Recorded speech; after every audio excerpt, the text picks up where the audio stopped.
Bien, entonces estamos en Mateo, ¿verdad? Sucede ahí de que estaba Jesús, allí en los versículos anteriores, tiene un título allí hablando acerca de la confesión de Pedro, que Jesús le preguntó, ¿quién dice la gente que soy? Entonces todos vinieron diciéndole, unos dicen que Juan el Bautista, otros de Elías, otros Jeremías, y otros dicen de que es el profeta, dice. Entonces, pero Pedro vino, ¿verdad? Y como Pedro siempre emocionado allí, ¿verdad? Pedro se dejaba ir por el impulso, ¿verdad? Y le dice allí en el versículo 16, respondiendo Simón Pedro dijo, tú eres el Cristo, el Hijo de Dios viviente. Ahí está Pedro revelando quién era Cristo. Porque él se preguntaba, Jesús le preguntó, ¿y ustedes quiénes piensan que soy? De ahí que le dijeron, unos dicen que Jeremías, otros que Juan el Bautista, otros que Elías. Pero Pedro dijo, ¿y ustedes le dijo eso? ¿Quiénes piensan que soy? Es el Cristo, el Mesías, el Hijo de Dios. Él reconoció a Cristo, él confesó que era el Salvador, porque Mesías significa Salvador. Entonces, por eso los judíos no han entendido que él era su Salvador. Pero nosotros que ya le conocimos, por eso le recibimos como nuestro Salvador, porque es el Mesías prometido, el que iba a venir, el que Dios prometió a salvarnos, que nos iba a dar vida eterna. Porque en aquel tiempo, cuando estaban bajo la ley, nadie se salvaba, porque la ley los condenaba. La ley le decía, usted ha pecado, merece la muerte. Por eso tenía que vivir conforme a la ley. Y la ley lo que hacía, si usted le fallaba, lo mataba, lo apedreaba, de acuerdo al delito que tenía. Entonces, pero ya viniendo Cristo, ya hubo gracia. Y esa gracia la vino a dar a todo aquel que esté dispuesto a reconocerle y a recibirle como su Salvador personal. Todos los que le hemos reconocido, reconocemos que es nuestro Salvador, que nos ha salvado. Porque nosotros, dice allá Efesios capítulo 2, estábamos muertos en delitos y pecados. Pero Él dice que nos dio vida eterna. Y dice que por gracia somos salvos por medio de la fe. No por obras, dice, para que nadie se gloríe. Porque si no, el hombre con sus obras siempre ha querido hacer las cosas por su medio, por su propia humanidad. Ha querido ser salvo, conquistar la salvación, pero es algo que no se conquista. El único que nos pudo salvar fue Cristo Jesús, siendo el único sacrificio verdadero, porque como en aquel tiempo los sacerdotes ofrecían sacrificios, pero ahora vino Cristo y Él se ofreció como un sacrificio, como un cordero puro y sin mancha. Dice que Él fue al matadero y no abrió su boca, murió como un cordero manso. ¿Por qué? Porque Él sabía que lo que quería era que el mundo supiera que había alguien mostrando su amor y que había perdón en Él, perdón de pecados y limpieza de pecados. Y solo así podíamos tener vida eterna. Entonces Pedro vimos ahí que estaba confesando que Él era el Mesías. Pero el problema es este. Ahora usted puede decir, Cristo es nuestro Salvador, nos ha salvado, pero hay momentos de debilidad en nuestra vida. Y ahí desmayamos. Y ahora viene Pedro, de eso vamos a hablar ahora, de cómo dice ahí de que Jesús, acercándose a Jerusalén, empieza a anunciar su muerte. Empieza a anunciar que le iban a crucificar, que iba a padecer mucho. Pero había ahí Pedro de nuevo, ¿verdad? Pedro con sus impulsos y sus emociones viene y le empieza a decir, Señor, ten misericordia de ti mismo, que no te acontezca eso. Ahora es que Jesús le dijo, ¿verdad? Apártate de mí, Satanás.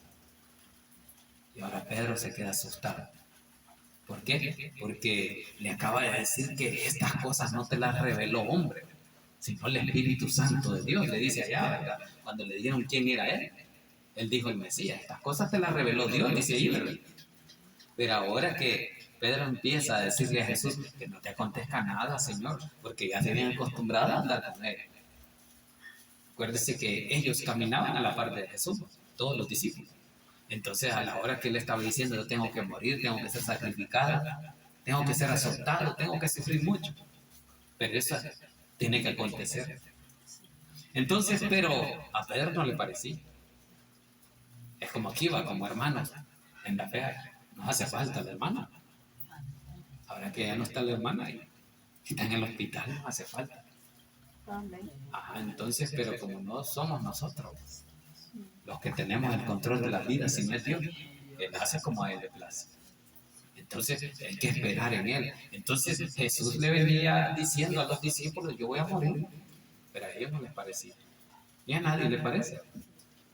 Que alguien diga, no, yo ya no voy a la iglesia, yo me retiro. ¿Por qué? Porque sabemos que es un alma que se pierde. Y para Dios las almas son importantes. Todas las almas. Todo aquel que quiera venir a Cristo, Jesús lo recibe con los brazos abiertos. Porque dice que hay fiesta en los cielos, ¿verdad? Cuando un pecador se arrepiente. Entonces, pero cuando se aleja Jesús se pone triste. Por eso usted y yo, si nos ponemos en un mismo sentir, en un mismo pensar, dijimos que nos tenemos que doler del mal del otro. Cuando alguien sufre, nosotros tenemos que estar con ellos. Por eso es que ahí estamos con don Lolo que está sufriendo. Que no está la señora y él siente, pues sí, a veces desmaya. Pero hay que ayudarle. ¿Cómo? Con las oraciones, con la fe, dándole ánimo.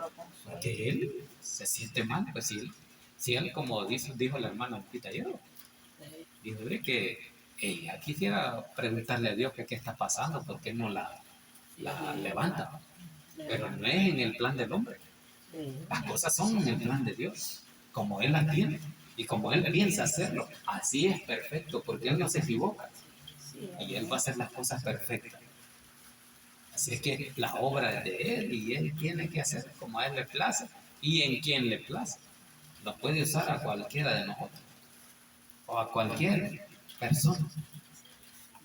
Si Dios dice esta noche o el día de mañana, hoy llamo a alguien, lo llamo. Y así pueden cambiar las personas. Así es que por eso que ahora Pedro está un poco triste, ¿verdad? Diciéndolo, Señor, no te sacrifiques. No entendés, Pedro, sos un demonio, le dice, ¿verdad? Sos Satanás, le dice a Pedro. Y ahora por eso es que Pedro no entiende, ¿verdad? Que le acaba de decir, tú eres el Cristo. Entonces, eso te lo reveló mi Padre, le dice Jesús. Pero ahora Pedro oye que Jesús le dice, eres un Satanás. A nadie le gusta que le estén diciendo, vos sos el demonio. Porque muchas veces a nosotros así nos dicen. Pero yo creo que es porque estaba contrariando, ¿verdad? Lo que Dios Es que el plan de Dios, perfecto, así es. Es el plan de Dios a lo que Pedro no entendía. Pero vamos a leer ahí para darnos cuenta que es porque Pedro estaba pensando humanamente, no espiritualmente. Así que iniciamos ahí en el versículo 21 y dice, desde entonces comenzó Jesús a declararle a sus discípulos que le era necesario ir a Jerusalén y padecer mucho de los ancianos, de los principales sacerdotes y de los escribas y ser muerto y resucitar al tercer día. Para todo eso es lo que iba a sufrir Cristo. Y eso se lo venía diciendo a sus discípulos. Pero ellos no entendían. ¿Por qué? Porque nadie había pasado por eso. Nadie iba a entregar su vida y ofrecerse, pero como Cristo vino a hacer cosas diferentes de lo que el mundo hacía. Por eso es que usted y yo tenemos que ser diferentes. ¿Por qué? Porque no nos parecemos al mundo. Tenemos que imitar a Cristo. Y Cristo dijo que Él iba a sufrir. Y dijo que nosotros también. Va que nos dijo de que en el mundo íbamos a tener aflicciones. Pero confiar, dijo, porque yo he vencido al mundo. Entonces las aflicciones y las pruebas tienen que venir. Porque Cristo le dijo, yo no he venido a que no van a ser probados, ¿no? Yo he venido a ayudarles a soportar las pruebas y las tentaciones. Y por eso es que hay un pasaje que dice, ¿verdad? Allá en el monte de los olivos dice, oren para que no caigan en tentación. Eso es lo que tenemos que hacer. Cada vez que la tentación venga, oremos, clamémosle a Dios, vámonos en las manos de Dios para que sea Él el que nos ayude a resistir. Porque la palabra nos dice también, resistir al diablo y huirá de vosotros. Y entonces, pero ¿cómo va a resistir? Así humanamente no puede, pero con el clamor de la oración, usted sí puede, porque quien le está ayudando es Dios. Entonces, pero ya dijimos que no estamos solos, que Dios está con nosotros. Él dijo que iba a estar con nosotros aún hasta el fin del mundo. Por eso es que tenemos que seguir confiando en Dios, porque Él nunca nos ha dejado solos. Él siempre ha estado con nosotros, en las buenas y en las malas, Él siempre ha estado. Lo que pasa es que nosotros nos retiramos a veces, o nos apartamos. ¿Y cómo nos alejamos? Cuando ya no oramos, cuando ya no leemos la Biblia, cuando ya no cantamos alabanza, cuando ya no nos congregamos.